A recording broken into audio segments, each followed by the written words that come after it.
just watch. All right, so again, if you guys are trying to order them from small to large or whatever the directions say, you use the angles to help you organize the sides, you use the sides to help you organize the angles. So very simple. In this triangle, what's the smallest angle? 40. The 40, so what's the smallest side? Whatever's across from that. Right? What's the middle angle?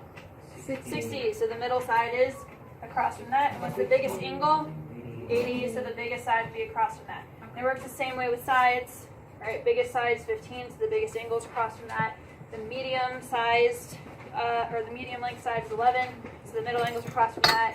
Same thing with the small, right? So we're going to practice that with this activity right here. What's interesting about the first example? What's interesting about this one right here? No, it didn't give you X angle. It doesn't give you X. Do you think you can jump right into the answer if you don't know X? No. No. You don't know which angle is really the smallest until you know all three. Right? So don't make any assumptions. So really quickly, what would the value of X be? 60. 60. So now that I have all three angles, in order to find the shortest side, I need the smallest angle. So what angle is smallest? 59. Okay, so across from that is, so that's going to be the shortest side. Right? What's the middle or medium angle in this picture? 60. So the side across from that is going to be the middle length side, so that's dy.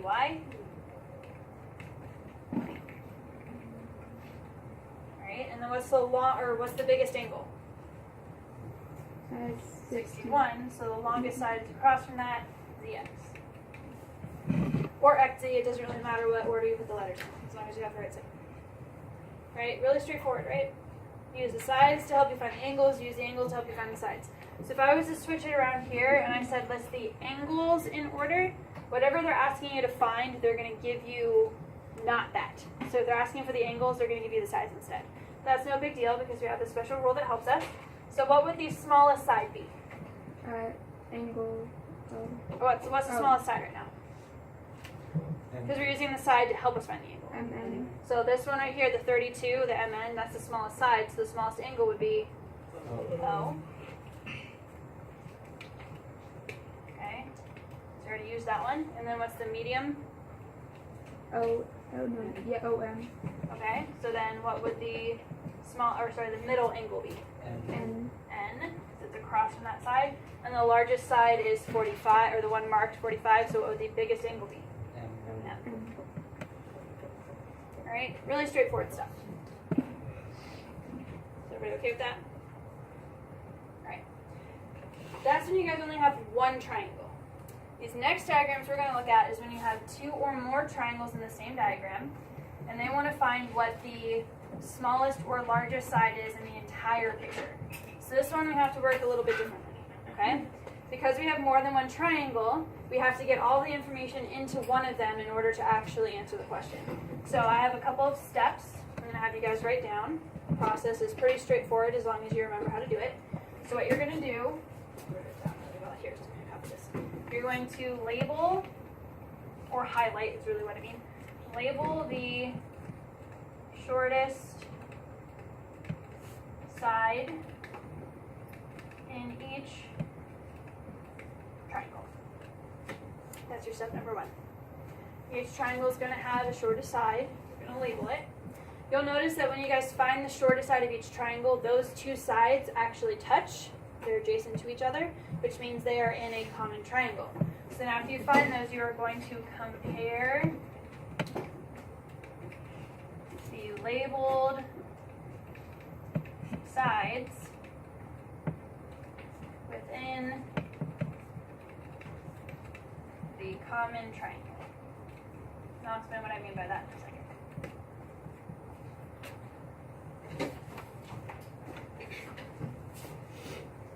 Okay, so again, we can't compare one triangle to another triangle in this way because the angles are all different. So what you need to do is get the information really to congregate into one triangle, and that's what happens in this first step right here. When you find each of the shortest sides, they actually move to one triangle. So you're just going to focus on that one triangle to actually find the shortest side when you're comparing. So for example, in this picture, I'm missing some angles. We have to do that first. So what would this angle be right here? 85. That's 85. And then this other empty one? 45. Okay. I'm going to start in the lower triangle, the one right here, bottom right. What would the shortest side be? 40. This one right here, across from the 40. Because the smallest angle in here is 40, so across from that is YW. Okay? So that's the shortest side in the bottom triangle. What's the shortest side in this upper left-hand triangle? XY. So one across from the 47, because 47 is the smallest angle in this triangle.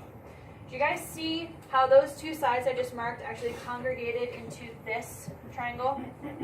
Okay, so that's always going to happen. These sides that you get from each of the triangles separately, they're both going to make up one triangle.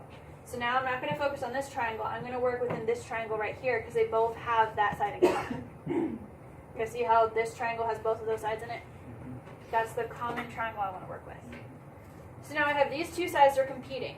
I sometimes use a sports analogy. They're both on the common playing field right now, so they're competing with each other. The two angles that I'm going to be comparing are the 48 and the 47, because those are the angles that are across from the two sides that I'm comparing. Okay. Since I want the shortest side, that means I want the smaller angle. So what's smaller of 48 and 47? 47. What sides are across from 47? So XY would be the shorter of the two. So that one wins. That's the shortest in the entire diagram. So I know it's a little bit abstract to think, well, I'm trying to find in the entire diagram, so why I'm ignoring this triangle. It's because you have to have the information in one triangle in order to make that comparison. So we're shifting the information. Okay? Let's try that over here. So in this triangle, what would this missing angle be? You get 56, right? I'm trying to remember from earlier. Okay. What kind of triangle is this one on the left? Isosceles. So what does that mean about these two angles? They're congruent.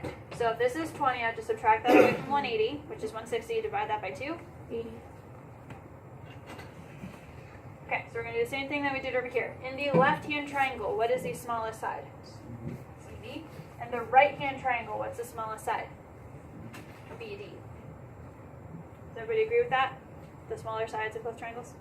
Okay, so you guys see how now those two sides I just identified are in the same triangle? This is the common triangle. Here we go. The common triangle I'm going to use to compare the two sides.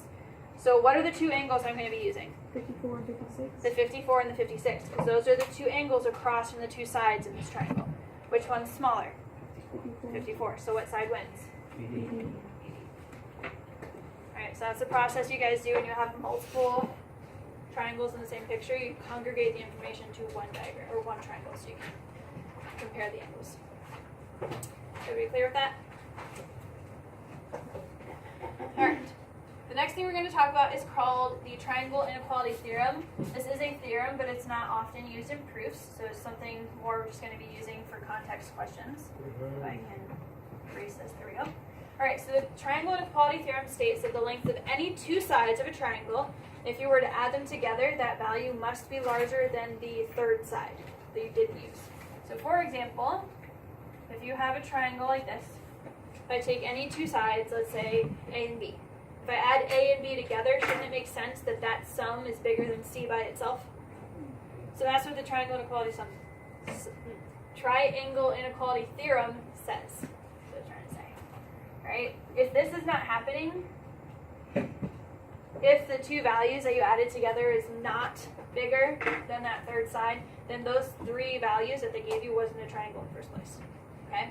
So if they give you a question like this, and this is typically the question they'll use the triangle inequality for, they're going to give you three values and ask you if those make up a triangle or not. The way you're going to do this is you're going to identify the longest side. Just hold that off. So like in this example, I noticed the 100 is the biggest side, so I'm going to ignore that for a second. I'm going to add the other two together and compare that sum to the individual side. So for example, in this one, I'm going to underline the 100. I'll leave that alone. What would I get if I add the other two sides together? 110. Right, now I need you guys to compare. What's the relationship between 110 and 100, the other side I didn't use? It's bigger, right? So the sum was bigger than the individual side that I didn't use to add. So would this be a triangle or not? It would be. That's what you want to have happen. In a triangle, this should be the scenario. If this isn't happening, it's not a triangle. Right? And this is the work I expect to see. I need to see the sum over here labeled sum, and then whatever relationship they have to the individual. That's the least amount of work I need to see. Right, number 2, I'm going to underline the biggest side and leave that alone for a second. I'm going to add the other two together. What do you get when you add 6 and 1? 7. What's the relationship of 7 and 7? They're equal. So I have the sum is equal to the individual. Will that make a triangle? No. No, it's not going to. If you were to try to take a side that's 7 and then take a 6 and a 1 and try to create a triangle, they just fall flat on top of each other. They wouldn't create that angle because they're not long enough. Alright, what about this one? What? What do you mean to fall flat? Like the 6 and the 1, if you were to try to get them to meet like this to create a triangle, they'd go like this. They would, if the base is 7, and then you have a 6 and a 1, and try to get them to meet, they just fall. Oh. They create a straight line that's on top of the base that you had already. They wouldn't create that angle that you need. You can experiment at home. You can cut up straws and see how it works. You just don't have time to do that today. All right. This is the longest. I know there's 2 of the same number, but you just pick one of them to be the longest side. What's the sum of the other 2? 30. What's the relationship of 30 to the standalone side I didn't use? 30 is bigger. Okay, so the sum is bigger than the individual. So would this be a triangle? Yes. Yes, it would. This one, what's the biggest? 30.2. Okay, leave that alone. Add the other 2.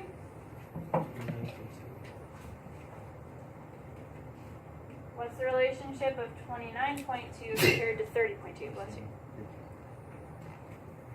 30.2 is bigger. Okay, so the sum was less than the individual. So would that be a triangle?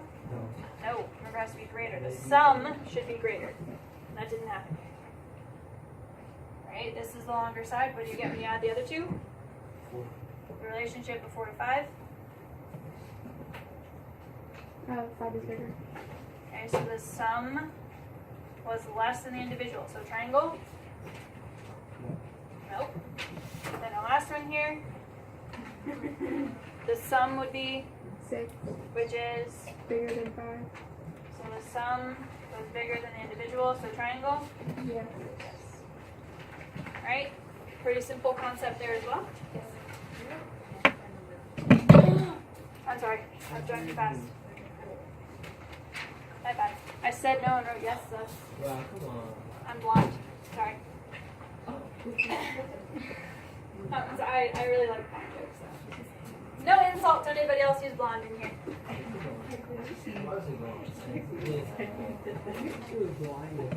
Did it sound like I said blind? I said blonde. Oh, I thought you said blind. I said, it sounded like I said blind? I Like thought you you said blind. I said blind. Which one did you say? I said blonde.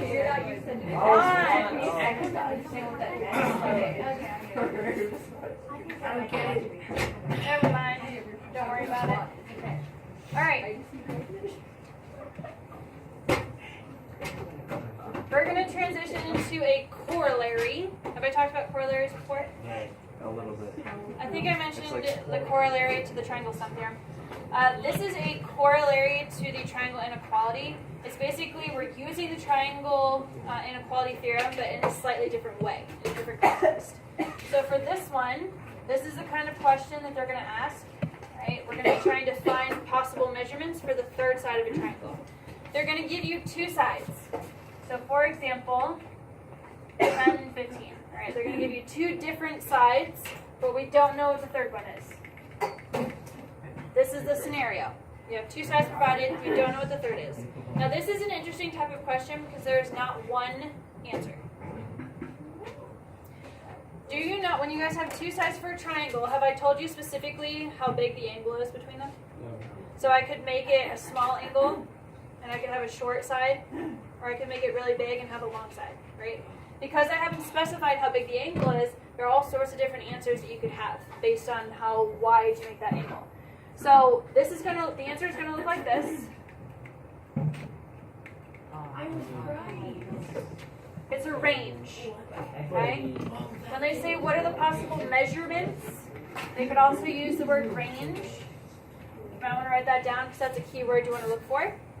So there's going to be a smaller possibility and a larger possibility, and anything in between those two numbers is a possible answer here. So x in this scenario represents the third side. We're using x as a stand-in to represent that value we're trying to find. It's very simple how you actually find this. They're going to give you the two numbers. All you have to do to find the lower part of the range is subtract the two numbers, and then to find the upper part of the range, you add them. Okay?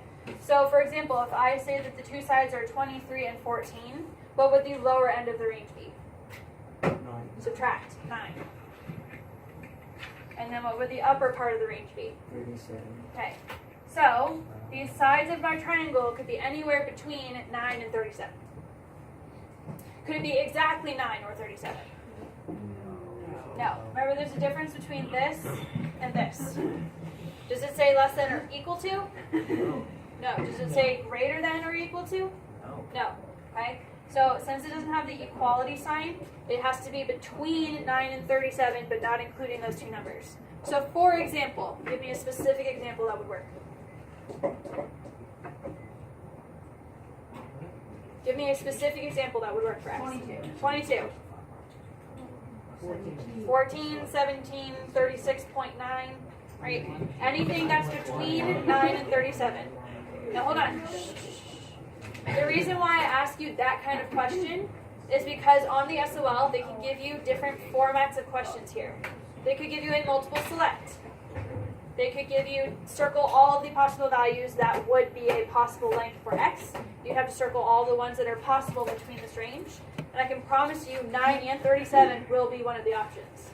So don't choose them, remember, because it's not equal to, it has to be between 9 and 37. Another way that they could represent the answer is in words. Would you know how to write this in English words? How would you express that in English words? 9 is less than 9 is less than 37. Nope, that's not what I mean. The value of x is Less than Between at 9 and 37. yes, between 9 and 37. They could also represent the answer this way in words instead of symbols, right? They could have answer choice A, between 9 and 37. Answer choice B, greater than 37. Answer choice C, less than 9, right? Answer choice D, equal to 9, right? So you have to be able to recognize the answer, multiple select, this notation, and words. There's a lot of different variants they can do with these questions. So it seems simple enough, but the way that they can ask the question and give you the answer is different. Yes? So, is it never going to be an isosceles? No, isosceles triangle, what do you mean? Like, because it can't be, the third side can't be 9 and 37, so like two sides can't be the same. Yeah, they could. You could have 14 and 14 and 23. You already have two sides. This is just for the third one. You could have 14 and then 23, and the other side could be either 24 or 13. That would create isosceles. Yes. All right. Let's try this one. What would I get for the range here? 15 and 19. Okay. So it could be anywhere between 15 and 19. Again, they could do multiple select with fractions, with decimals. You would pick anything that's in between those two numbers but not including. They could also give you the answer choice in words, just like we did here. So anything between 15 and 19, look out for that. What about this one? 5.6 and 32.8. Did I put it wrong? And then what? 32.8. Okay, so again, they could give you decimal answers in words or multiple select. And then for this one, 9 and 215. so this is always what you want to do first, but again, they could ask for a specific type of answer following that. So always do this and then check to see if the question wants it represented differently. Make sense? Okay. So a quick proof. This is not the kind of proof you guys will typically be working with, but I want to show you how inequalities play in to proofs as well. Gosh darn it. Alright, so just like we had the properties of equality that we learned right when we were starting proofs, we have those for inequalities too. So just like we had if you have A equals B, you can add C to both sides and it maintains the equality. You can do the same thing for inequality. So we have the addition, multiplication, transitive, and comparison property for inequalities. You can look at them, but we don't use those a whole lot. But they work the same way as your traditional equation properties would. They just have inequalities in there. They also have a lot of this. What does this mean? When they say that C is greater than 0. I know, but what does that mean? It's more than 0. It's bigger. Or like bigger than. It's a positive. It's a positive number. There we go. Whenever you guys see that something's greater than 0, they're trying to emphasize that it's positive. So that's an important concept that will come in a little bit later, especially when they include them in properties. It's important to recognize that it only works if it's a positive number, not negative. Alright, so really quickly, I have a proof here that we're just going to briefly go over again. The proofs you're more responsible for are the ones we did last time. But this one's called the exterior angle inequality. We learned the exterior angle theorem a while back. The exterior angle theorem says that this angle is equal to this one plus this one, right? Remember, the exterior is equal to the addition or the sum of the two remote interior angles. We're going to take that idea and try to prove this inequality statement, which says that the measure of the exterior has to be greater than either of these two angles by themselves. That should make sense, right? Like, this is obviously a large angle, should be bigger than either of those two, right? So we're just going to, this kind of proof is very different than what you guys have seen. It's not really going to use too many theorems or definitions. It's going to be more explaining logically why this is true. Alright, so what I'm given is that angle 1 is an exterior angle. That's what I know so far. Oh, okay. Never mind. Alright, so what would fill in the first blank? Given. The given. Yay, we know at least that much. Okay. How do I know step number 2? How do I know that angle 1 is equal to the measure of angle A plus P? Exterior angle theorem. That's the exterior angle theorem.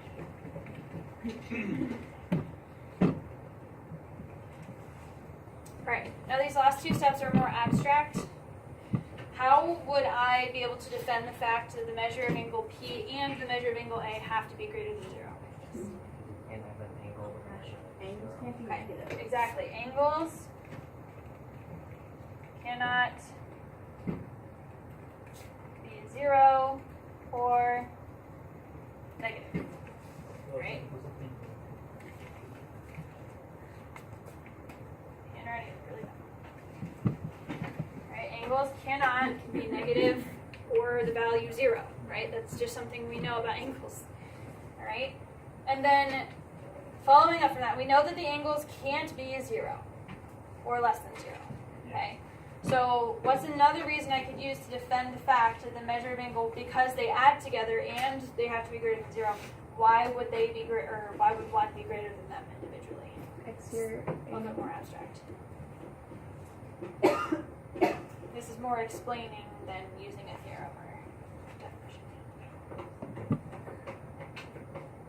Because you add them up to get angle 1. So how could you kind of very concisely say that? I know you know what we're trying to say. I'm just trying to fish out a very concise way that you could write that. Yes? Angles are cubed. We don't want to go off the visual. We don't want to go off the visual. So Kaylee brought up, right, angle 1 is made up of these two angles added together. So why does angle 1 have to be greater than them individually? Or, Angle 1 is the sum of the two angles. it's two words and an inequality symbol in between them.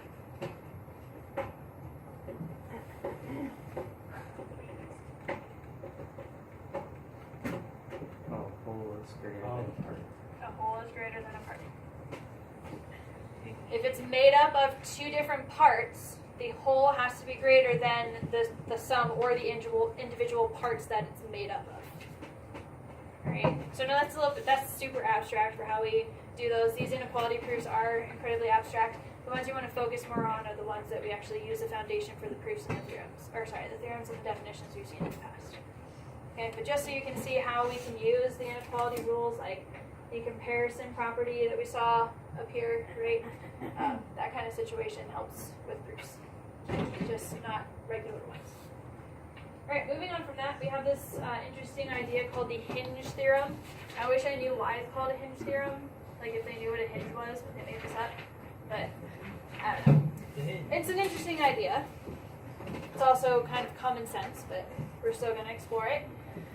So this one says if two sides in one triangle are congruent to two sides of another triangle, so this is crucial. This does not work unless you have this scenario right here.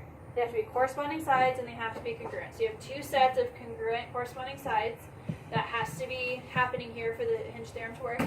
If that's happening, but the included angle of the first triangle is larger than the included angle of the second triangle, then the side opposite the larger angle is longer than its corresponding side.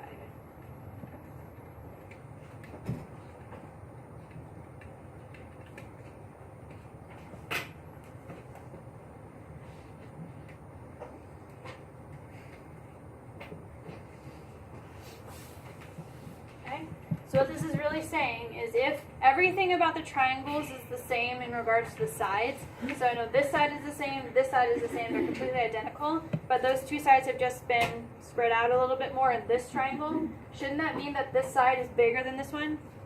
Because they took this angle and they spread it out more. So it's obvious this side should be bigger than that one. So this is usually the result that you will get. You'll be writing inequalities often. Right, so because the angle in that triangle is bigger than in the other one, x has to be bigger than y. So that's the normal hinge theorem. Goes from the angles to the sides being greater. We could also do the converse, which is where you start with the sides still being equal, but the third side is bigger in this triangle than in that one. So then the angle, just switching the word side and angle here. The angle opposite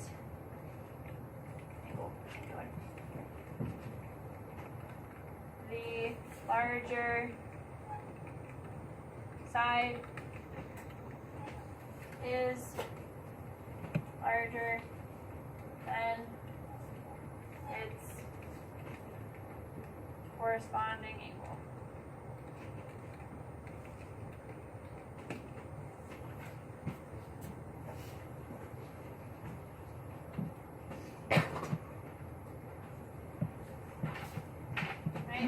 So again, these two sides have to be congruent. That's not happening. This is not possible. These two sides are static. They are not changing. The only thing that's different is that this one's been spread out more because the 14 is longer than the 10. So the y needs to be bigger than the x in this scenario. I'm realizing I probably should have used different variables so it looks different from this example, but whatever. This is referring to angles. All right? Pretty straightforward idea. You just have to remember those two congruent sides need to be equal in order to get the included angle or side to work. Alright, so we're going to apply the hinge theorem if you turn the page. That's all that this next side is. Using the hinge theorem, applying it to different kinds of questions. Alright, 3 different questions. I want you to fill in the blank with either a less than, greater than, or equal to symbol based on the picture here. So I am trying to compare BC to EF. Notice that I have the congruent sides set up. So the only thing that's different is that this 32 is smaller than that 37. So what's the relationship? What would I put in here in terms of inequality? Is BC greater than, less than, or equal to EF? It's less than. Because the 32 is smaller than the 37. So this side's shorter than that one. Hinge theorem. Yeah, hinge theorem, not the converse. Alright, I'm trying to find the measure of, that's right here, this one right here. Great. I want to know if that is going to be equal to, less than, or greater than the 54 that's right here. Notice again, they do have two corresponding sides. This is reflexive. So I can add that marking there. So I still have the two congruent corresponding sides. So in order to know if this is bigger, smaller, or equal to, I use the sides. So it should be No, equal. should be less than. Because this 14 is less than that 18. You guys see that? This angle has been spread out more to create the 18, this one less so. So that means that this angle has to be smaller.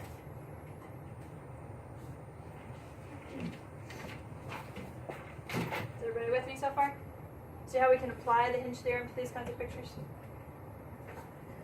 Alright, again, in this situation, you still need the two corresponding congruent sides. So you guys see a reflexive that I could use.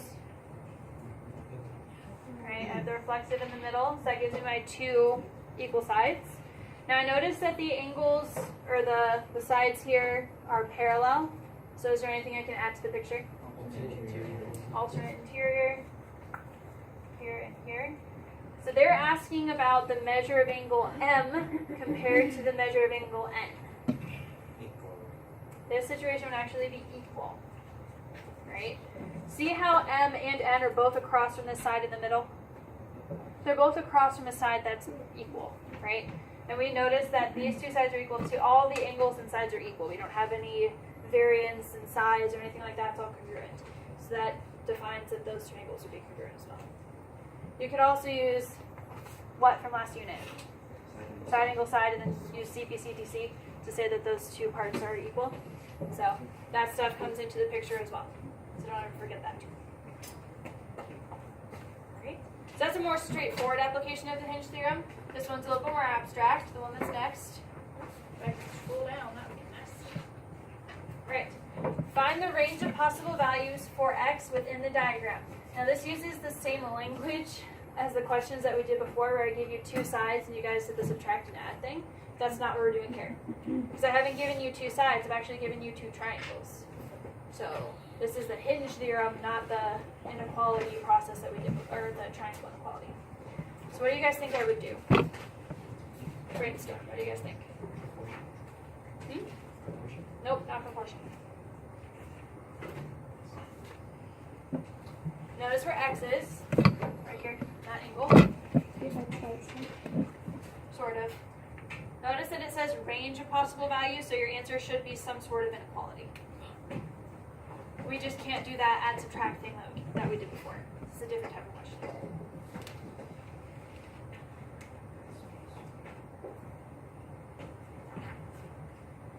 Do you guys notice how they've given you these congruent sides? Are there any other congruent sides in the picture? Okay, we have reflexive. If I have two sets of angles that are included or in between them, what is that setting us up to use?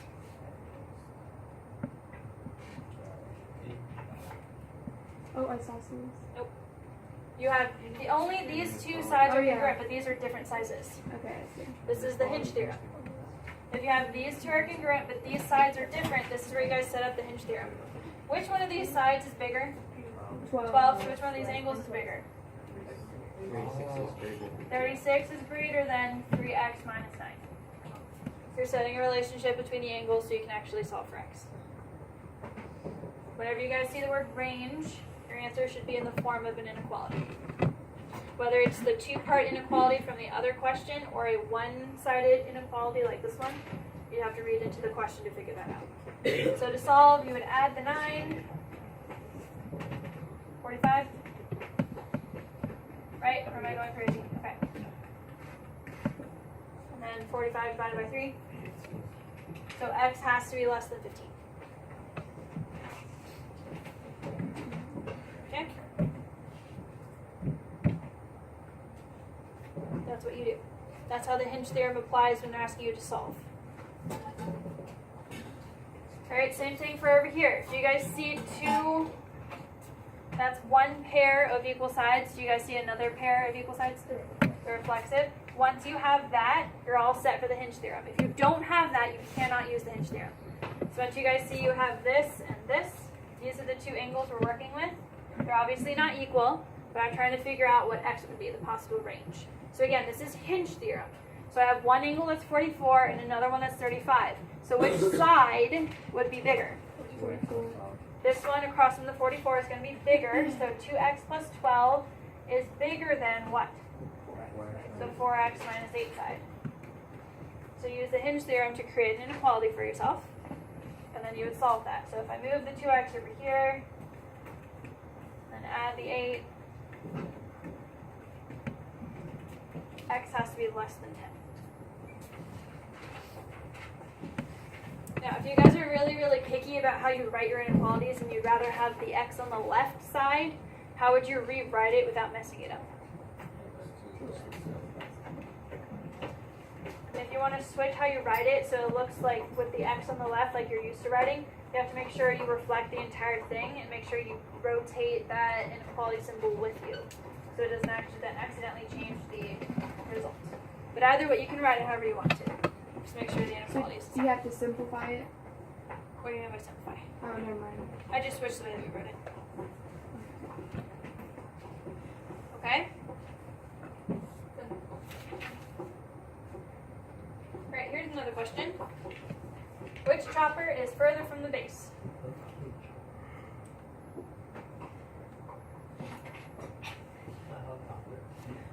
Helicopter, whatever, chopper, whatever. You know what? It's fine. Okay, do I have those congruent sides that I need for the hinge theorem? Yes. Where? 35, 35? and then it's 22? Okay, as long as you have those, you're good to go. Now when you guys are using the hinge theorem, you have to use the angle that's in between those two sides. So I don't know them yet. You gotta find those. So the only angle I have over here is 110, so what does that make this one? 70. And then I know this one's 60, so that makes this one 140. 120. Sweet. Because we're using linear pair. I can't use the 60. It needs to be the angle that's included or between the two sides that are corresponding to the other two sides of the other triangle. So I need to figure out which chopper or helicopter is further away. The lines that represent their distance are these right here. This one and this one. Which one of those? We're trying to find the one that's further, so we want the one that's longer. The blue or the red, which one would be longer? One. This blue one's longer, why? Because the angle is 120, which is bigger than 70. The angle is bigger than this angle, so that means that chopper 1 is further away. 120 is greater than 70. That's your reasoning. Oh, also, using hinge theorem. Anytime you use the hinge theorem to answer a question, you should probably reference that.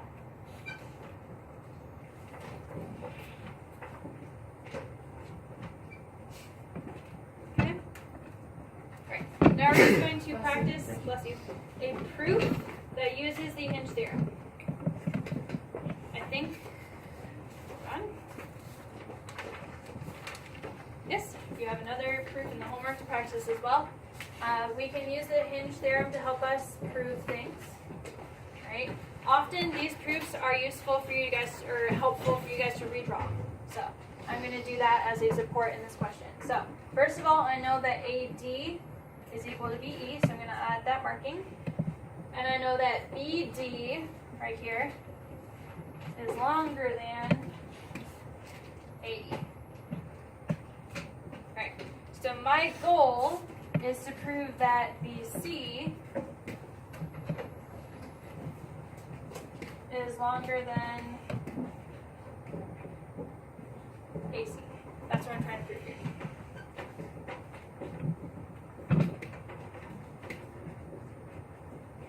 Okay? So what do you guys think? Obviously I have the first step written already with the given. Do you guys think maybe we could redraw the triangles? That might help. What triangle should I draw off to the side separate from the picture? ABC. I can do that. But ABC is the whole picture. AEC. Oh, AEC, okay.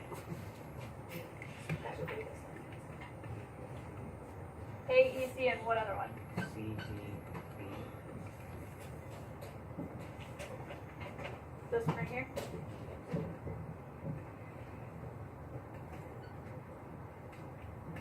Okay, what do I know about those two triangles? When I separate them, what do I know about those two triangles?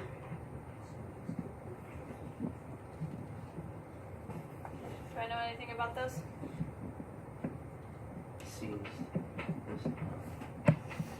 the same. Or like, and angle C is the same. But, Okay, well they have angle C in common. No, we're trying to use the hinge theorem here, so keep that in mind. BD is bigger than AE. Which one? BD. E, BD. B, D. Okay, so we know BD, this one right here, is going to be longer than what? AE.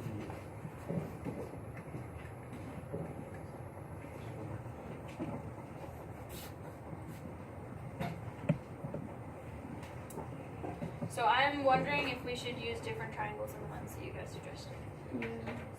Yeah. Okay, so that's fine. I'm letting you guys take the lead here. So if you do something wrong that I know is wrong, I'm still going to put it on the board so we can see when we make a mistake and when we need to go back and try again. So if these triangles aren't that helpful, notice how these two triangles don't include the sides that were equal. You can't use hinge theorem unless you have those two equal sides, right? So what triangles can I try using instead that will actually get me two congruent sides? ADB. ADB, alright, so that one might help. A, where's D? ADB, and then what's the other one I would use? ABE. Or AEB. BEA. Or No. A. Well, they look like the same. So I need the two triangles that have AD and BE in them. So these upper ones that are crisscrossing in the upper part of the triangle, basically excluding the shape right here, those are the ones I want. So I'm going to get rid of this for a second. Well, I can't really put it back, so it's going away forever. But so I have the AD is equal to BE. Is there anything else that's equal? AB, we have that reflexive. So you guys see how using these two triangles helps us because now we have those two congruent sides. And the angles that we're going to be looking at, this one and this one, right? What do I know about BD compared to AE? Which one's longer, BD? So what does that mean about angle A compared to angle B? Angle A is bigger than angle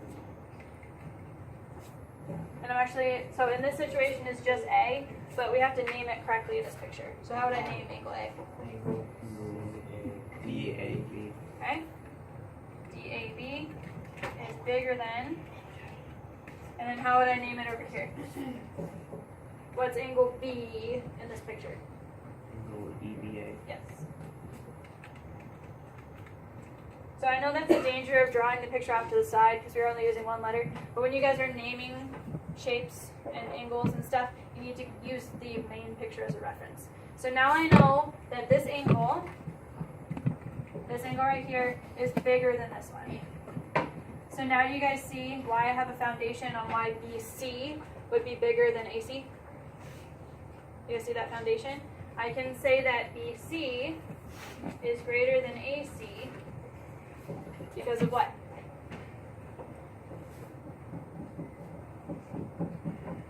Why can I say that?